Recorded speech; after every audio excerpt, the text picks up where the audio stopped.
નમસ્કાર મિત્રો, જય સ્વામિનારાયણ, જય માતાજી. એસપી રસોઈમાં તમારું સ્વાગત છે. તો શીતળા સાતમ આવી રહી છે, એના માટે આપણે કાજુ કંટોલાનું શાક બનાવશું. તો કાજુ કંટોલાનું શાક બનાવવા માટે મેં અહીંયા 200 ગ્રામ કંટોલા લીધા છે, જે કૂણા અને આવી રીતે નાની સાઈઝના હોય એવા આપણે લેવાના છે. તો પહેલાં આપણે કંટોલાને સુધારી લઈશું. જો આવી રીતે ડીટીયાનો ભાગ અને આ પાછળનો ભાગ કાઢી અને આપણે એના ગોળ આવી રીતે સ્લાઇડમાં કાપી લેવાના છે. જેમ આપણે કારેલાની અથવા તો ટિંડોરાના શાકમાં સુધારતા હોય એવી રીતે આપણે સુધારી લેવાના છે. તો આપણે બધા જ કંટોલાને આવી રીતે સુધારી લઈશું. તો આપણે બધા કંટોલાને સુધારી લીધા છે. હવે આપણે એને ધોઈ લેવાના છે, એટલે સરસ એકદમ ફ્રેશ અને તાજા થઈ જશે. તો હવે આનો આપણે વઘાર કરવાનો છે. તો વઘાર કરવા માટે આપણે એક કઢાઈમાં 2 પાવડા તેલ મૂકશું.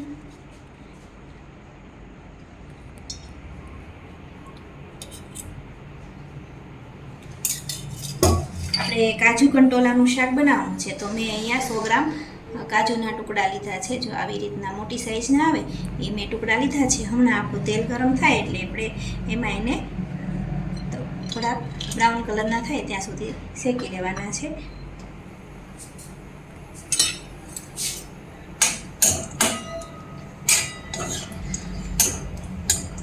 આપણે ગેસ ધીમો રાખી અને થોડા બ્રાઉન કલરના થાય ત્યાં સુધી આપણે એને શેકી લઈશું.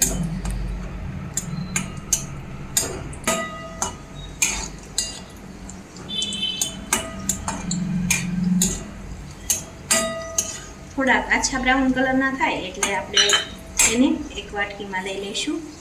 આવી રીતે તેલ નીકાળી અને આપણે લઈ લેવાના છે.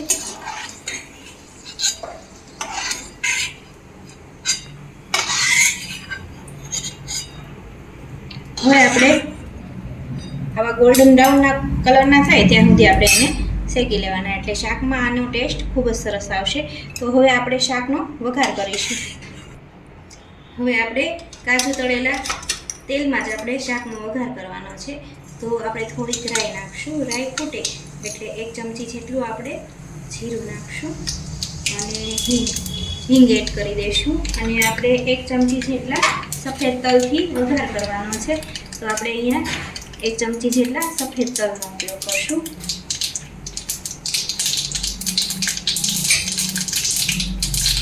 આપણા તલ છે એ ફૂટી જાય એટલે આપણે એમાં કંટોલા એડ કરી દેવાના છે.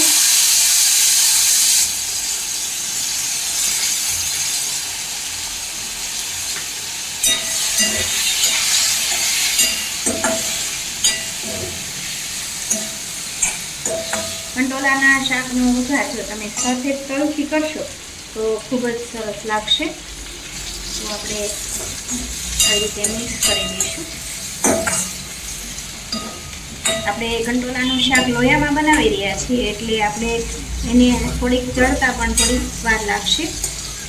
તો આપણે ઉપરથી જરૂર પ્રમાણે મીઠું એડ કરી દઈશું. અત્યારે આપણે 1/2 ચમચી જેટલું મીઠું નાખી દઈશું અને આપણે થોડું 1 ચમચી જેટલું પાણી એડ કરી દઈશું. આપણે પાણીને આવી રીતે થોડું ઉપરથી નાખી અને કંટોલાને ચડવા દઈશું. તો આને આપણે 2 મિનિટ ઢાંકી અને થવા દઈશું.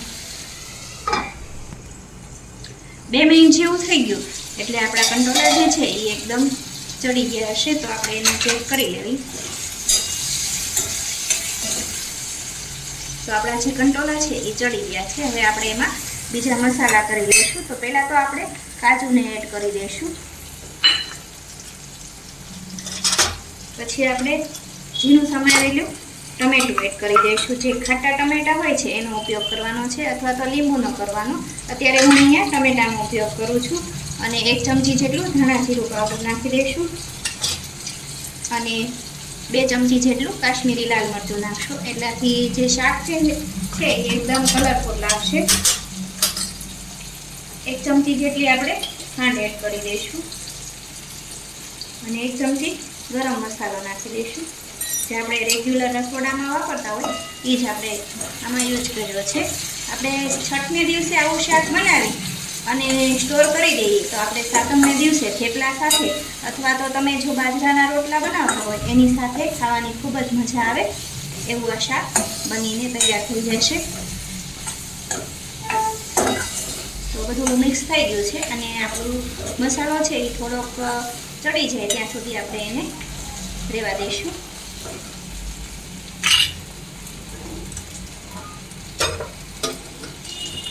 તો આપણું કંટોલાનું જે શાક છે, કાજુ કંટોલાનું શાક, એ બનીને તૈયાર થઈ ગયું છે. આપણે એને સર્વ કરશું. તો જો મિત્રો, તમને મારી કાજુ કંટોલા શાકની રેસીપી પસંદ આવે તો એસપી રસોઈને સબસ્ક્રાઈબ કરી અને બેલ આઇકન દબાવવાનું ભૂલતા નહીં.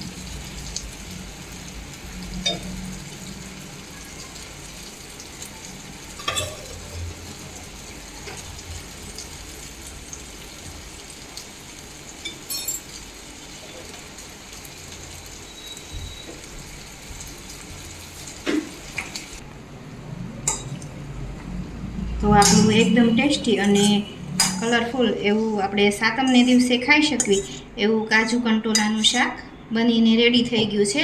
તો જો મિત્રો, તમે પણ છઠને દિવસે બનાવી અને સાતમનો લાભ લેજો.